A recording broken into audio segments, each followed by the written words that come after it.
Okay.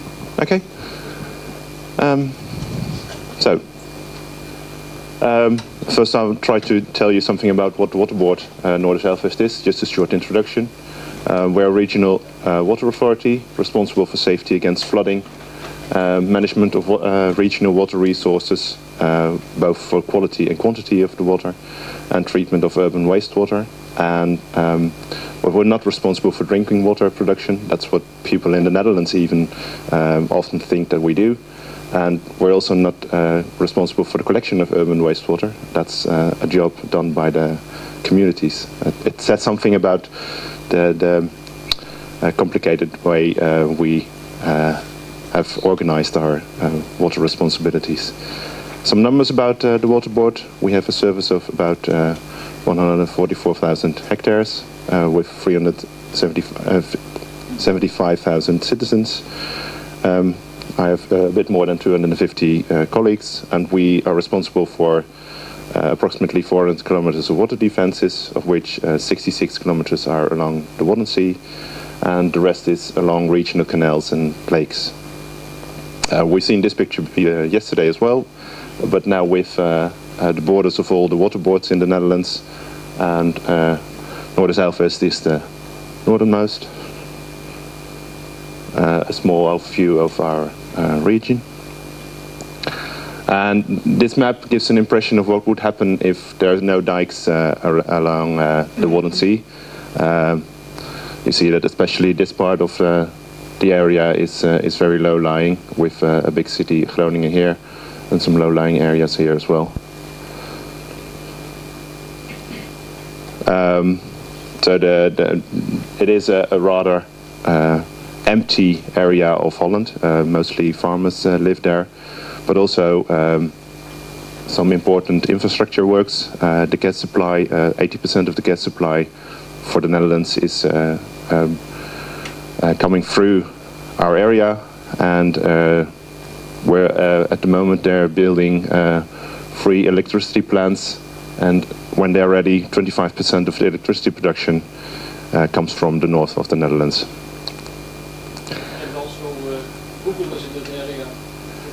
Google is somewhere in that area, and I think they're talking about another large data center as well in the area. Something about the lead up to the LifeDike experiment.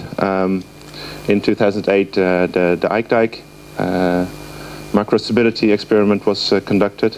That was a success as to how sensors could predict failure of the dike, and then it was time for a next step, implement sensors in a real dike. We've got quite a good location to do something like that. The map should, this is the area, and this is the harbor of the Eemshaven. It was built in the early 70s. And in the early 90s, it was decided to move the formal dike location. When it was built in the 70s, the dike went all along the harbor basins, but that's not very practical if you want to extend harbor basins or if you want to build like a ship wharf in the harbor area. So it was decided to move the formal dike to a stretch along the inside of the harbor, so that there is a dike on the outside which is not protecting Groningen against flooding, but is protecting the dike that is protecting against flooding. And that makes it a bit easier to build on it and do things with it. Some goals of the LifeDike Eemshaven. We want to establish a long-term functioning sensor network under practical circumstances. Well, a very important thing is how to install sensors in a dike without dike failure. That's a fear of very many dike managers, that if you do something in that dike, it will weaken the strength of the dike. The Eikdijk location, that's more or less a laboratory. We can control everything that happens in that laboratory, whereas in a real dike you don't know when a storm is passing by, but also there's work going on in the area around the live dike location. Where we want to realize the real-time monitoring of dike strength with data distribution to the end user, the dike inspector. And also an important aspect is an innovative project of which you can talk a lot to other. So what we did first was to inventarize what is to be measured within the dike based on the dike experience, but also on what you could measure on the location. We developed a measurement plan, and we had a fixed price for the dike based on what we expect that you could pay for a sensor network in reality. And it was like, well, companies, please give us a sensor network for that price, because that's what you have to do later on if you want to build sensor networks in a real setting. And in September 2009, the sensors were installed within the dike. GeoBeats by Alert Solutions, of which Erik told you yesterday, and a fiber optic cable by GC Kappemeyer. This gives an overview of the position of sensors within the dike, the main zones where we have to measure parameters.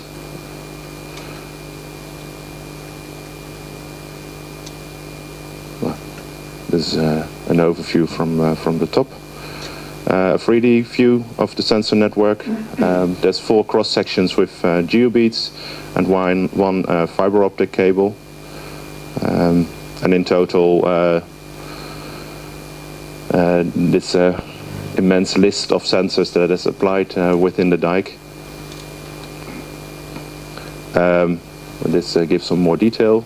The water pressure sensors. There's 2 experimental water pressure sensors on the tarmac on the outside of the dike.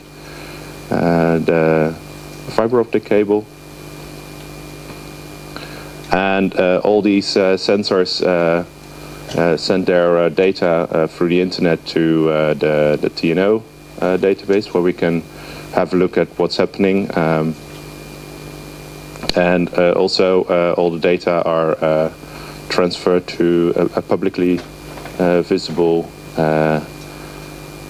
site, which is reachable through livedike.nl. So what have we learned until today? Well, we can install a sensor network without damaging the dike. That is, I think, the main goal which we've achieved. We have no registration of background noise due to surrounding activities. In the last year, within the vicinity of the dike, 2.5 meters of soil was deposited to heighten the level, and it was not visible in the sensor data. So that means that making a big work of 2.5 meters of soil within the vicinity of the dike doesn't disturb the dike itself. And also there were windmills on top of the dike, and they have been removed last summer. And even the work connected to the removal of the windmills wasn't measurable within the sensors. And the most relevant sensor in the dike is the water pressure sensor. The goal was also a long-term functioning system. We have some setbacks in that order. There was quite a big failure of sensors due to lightning this summer. So we've missed out about 40% of all the sensors. And what we also learned is that there's some improvement possible on the data connectivity. There were some moments I wanted to have a look at the measurements, and I found out that there was no connection to the sensors. Either there was no connection to the TNO facility, or there was no connection to the dike at all. And that was difficult. Is there no correlation with both? Not as far as I know. No, there was a few times there was a problem with the data logger of TNO, which had a... Erik, perhaps you can... Yes, I think the main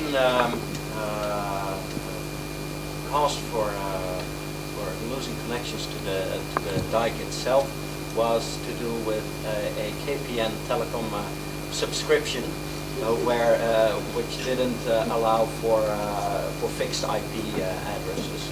That was fixed, and that basically solved the problem. And we also fitted it out with a dual connection, so a dual SIM connection now. So that fixed all the problems. So it was not a technical problem of the system, but a subscription problem.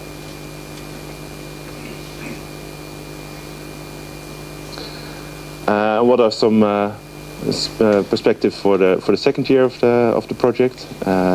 We hope for some significant storm situations. We didn't have any storms last year. There was a bit of a storm last night, and today there is expected some high water, but it's not high enough, I think, to have a real storm situation on the dike. Working on validation and interpretation of the data set. We would like an improvement on the dashboard and the data panel to monitor the dike performance remotely, which also has to do with what I want to see of that dike. I'm not really interested in all the geotechnical data or the water pressures. I want to see if the dike is safe or not, and that's quite hard at the moment. We want to add real-time calculation of the actual dike strength. There is an experimental computation already available, but we want to enhance that and also incorporate meteor data so that you can have a forecast of dike stability.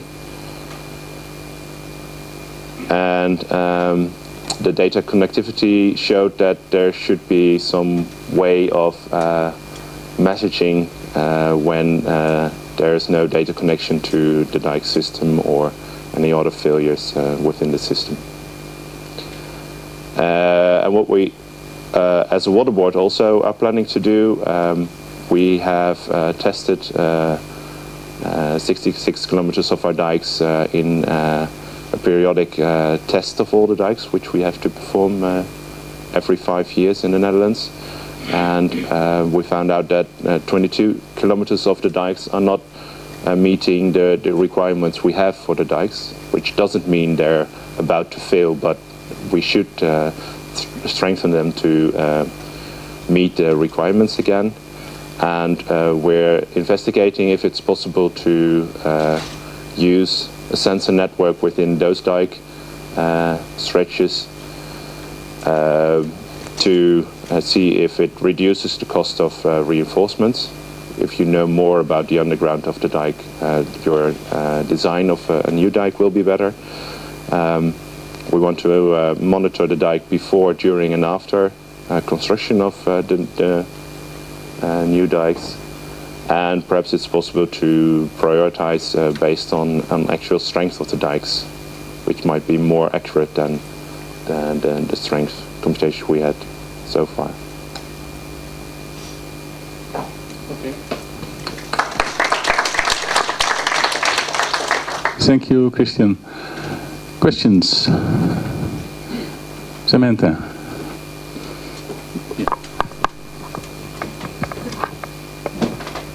Thank you. Hello. My impression of the fibre optic system was that material had to be removed from the dike to install it. So I was just wondering if you could explain how that was installed without damage to the structural stability?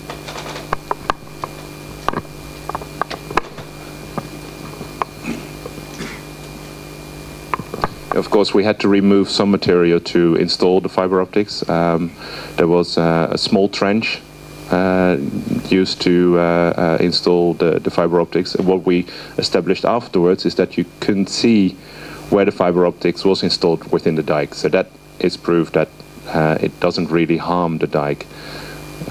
So it's not that you didn't do anything to the dike, but afterwards you couldn't see where the instruments were placed.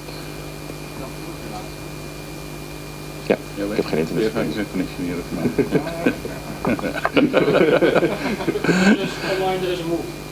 There's a question here from Jackie Banks. Oh, sorry.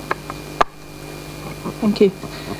Did you have the expertise in the waterboard to interpret the information, or did you have to train staff?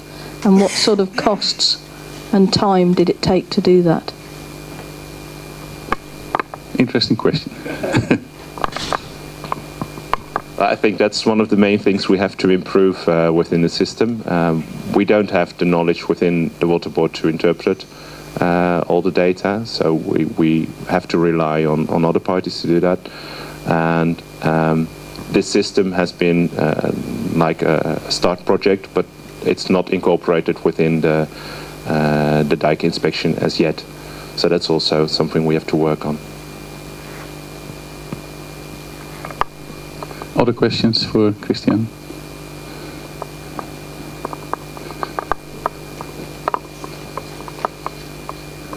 Natalia.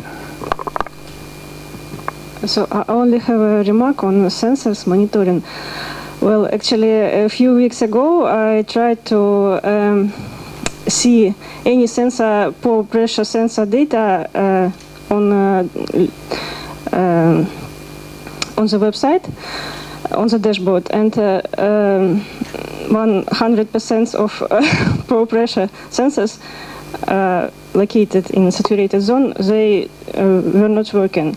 Actually, we now have to use only dump file. We have no any real data now. So it's a problem, I think. Let me make a comment on that. Christian mentioned the lightning strike that we had this summer. We had 2 incidents of that. Up till the first lightning strike, we only had 1 sensor failure so far in a year time frame. Then during the first lightning strike, we had no damage to the sensor strings, only to the communication terminals. We isolated the communication terminals to be more protected against lightning damage. We had a very active lightning storm in September again, and unfortunately all the deeper sensors that are in the saturated zone were damaged permanently by the lightning strike.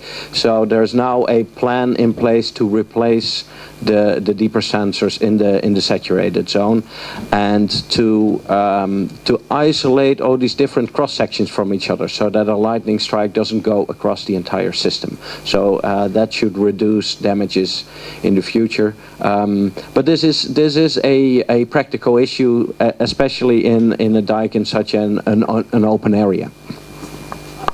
Lightning strikes in one summer. Are you considering installing lightning rod or something?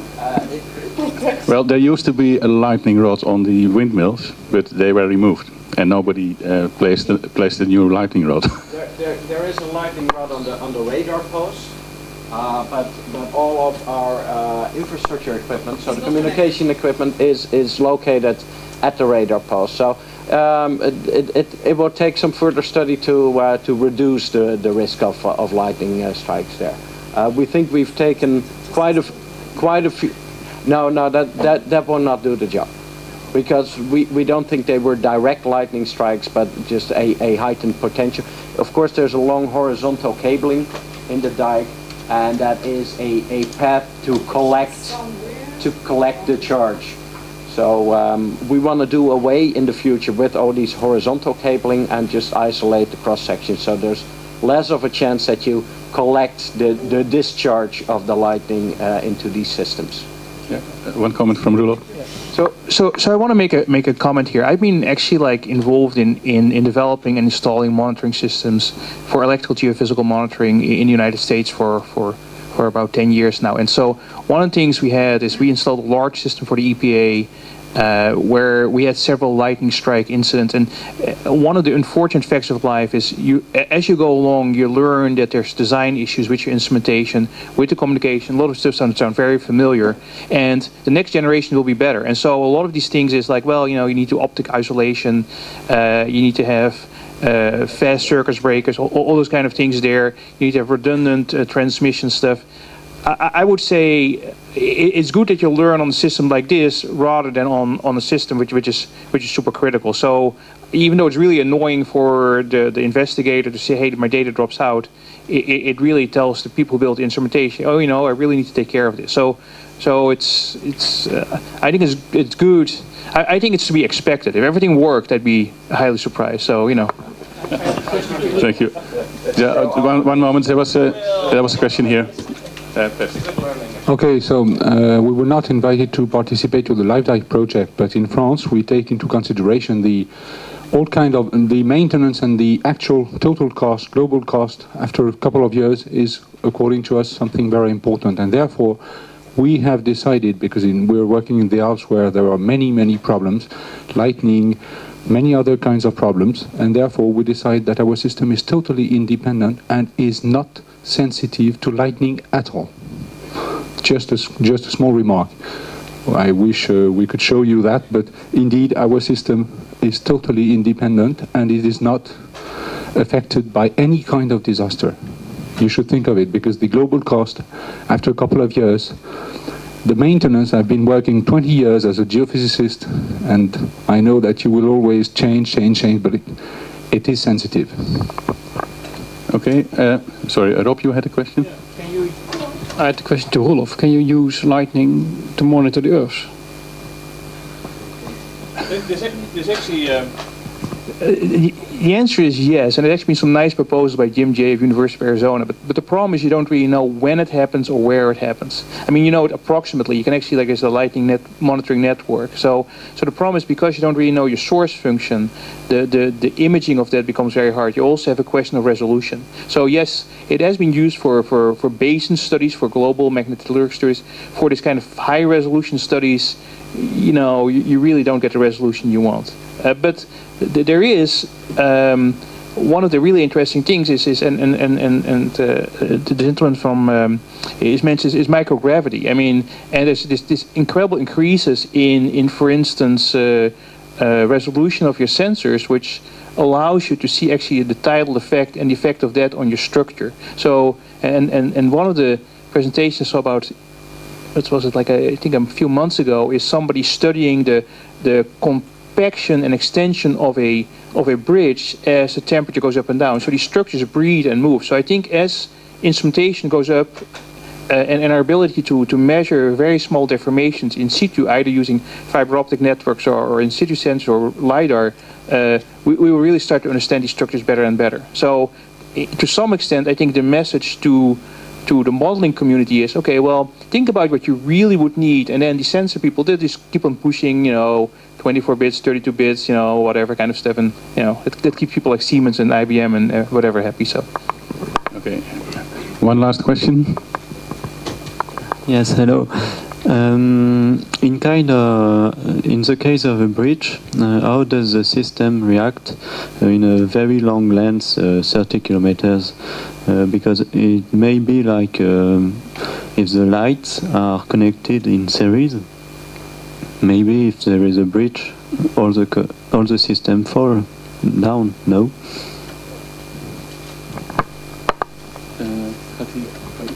To whom did you ask the question? I'm happy to answer, but I don't think I understand the question. Yeah.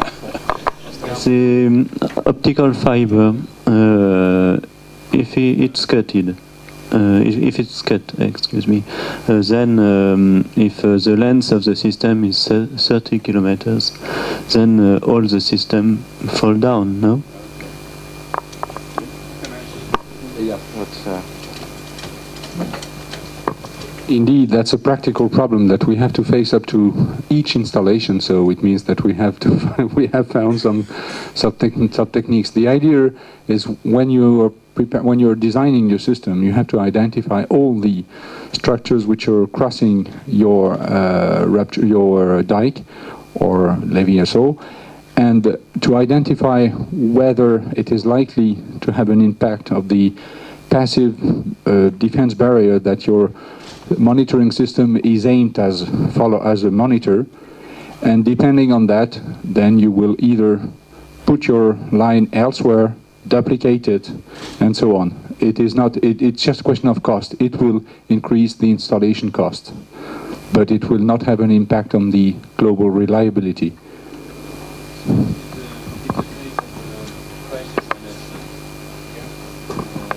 If you don't know during a crisis management where it will breach, then maybe it's difficult to make this to take this precaution. A breach in the cabling. Right. Okay. I think in the end it will, in most situations, take a combination of systems to give you the reliability. So point measurements with sensors to sort of have your reference or anchoring points that transmit data independently from each other, and then, for example, fiber optics to have a global overview. I think this combination makes it a stronger and more reliable system, also in critical circumstances. Okay, thank you. Well, one very last question, Tarek, or comment. For you. Listening to the system, again, I heard you saying the most relevant is the port pressure, which I agree, port pressure is very important. But looking at this in the North Sea, you have a dynamic loading from the waves.